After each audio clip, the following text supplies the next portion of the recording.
Greetings, my name is Katie Hefner, and Matt Leeson is here with us today, and we're talking about safety in technology. What are some internet dangers?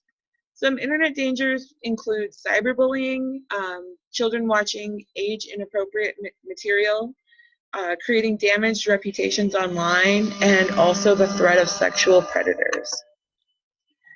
CIPA, the Child Internet Protection Act, is an act that was passed in Congress in 2000 to address concerns about children's access to obscene or harmful content over the internet.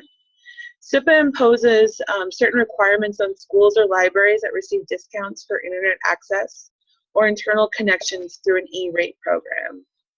Funding for this program requires that there must be a filtering and blocking of obscene content.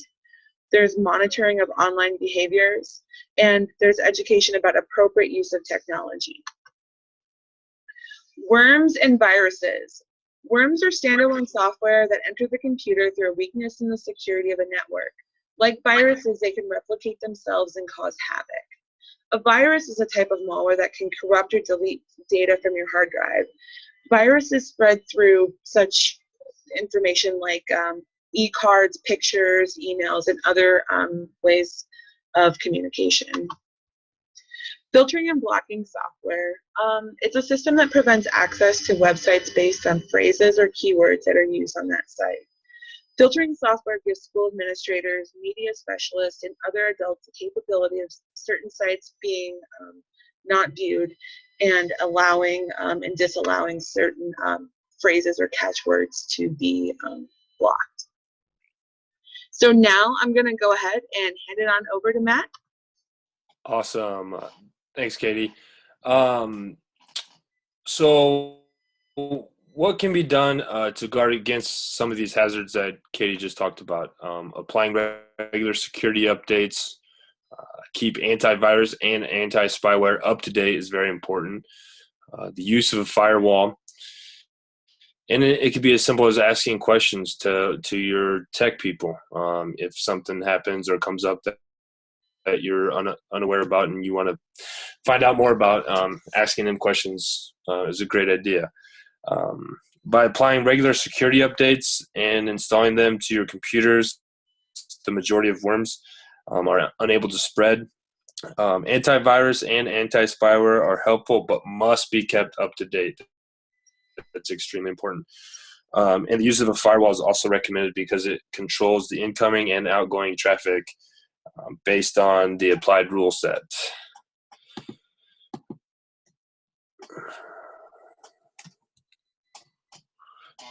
Oops. Okay.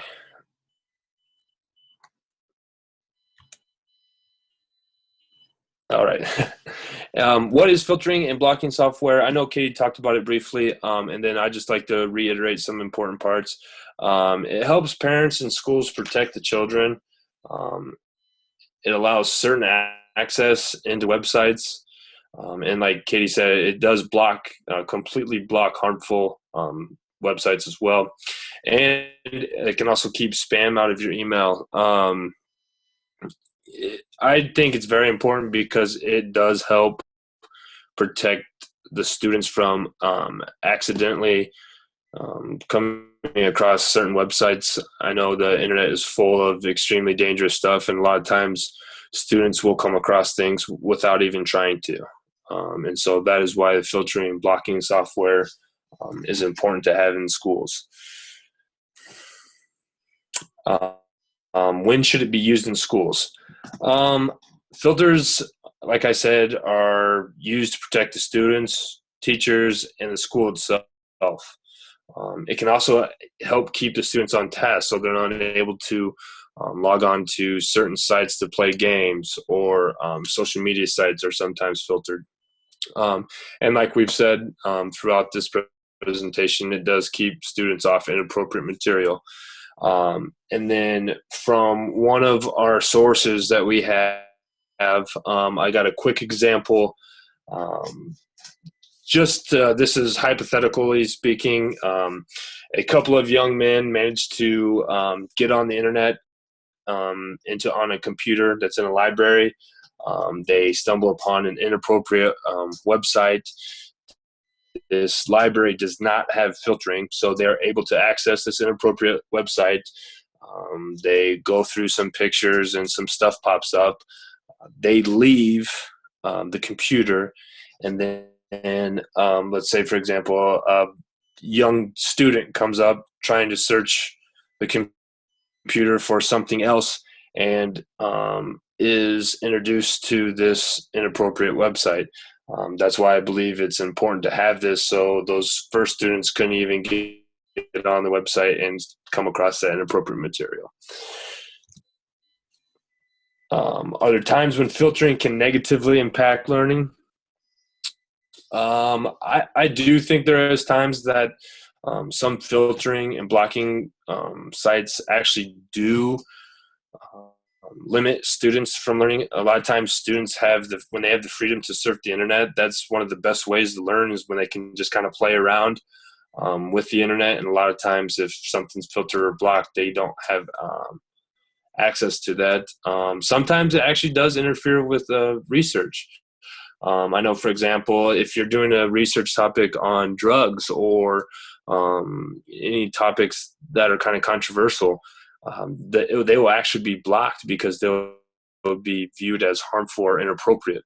So it could interfere with certain topics like that. And it also can, from a teacher's point of view, it can limit the teacher's ability to show certain lessons on the internet. My last example that I have from one of the sources is it's basically an example where students, like I said, they do a research on a project on drugs, and they're actually blocked and not able to get on that. And then this example also goes through many different sites that are blocked, and which I thought was interesting that Sherlock Holmes was blocked in this example. So a lot of times filtering and blocking programs can impact how you search and how students are able to learn. Here are our references where we got our examples and information from. And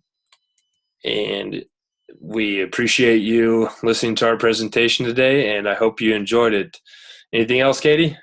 I think that's it. Thank you so much. All right. Thank you.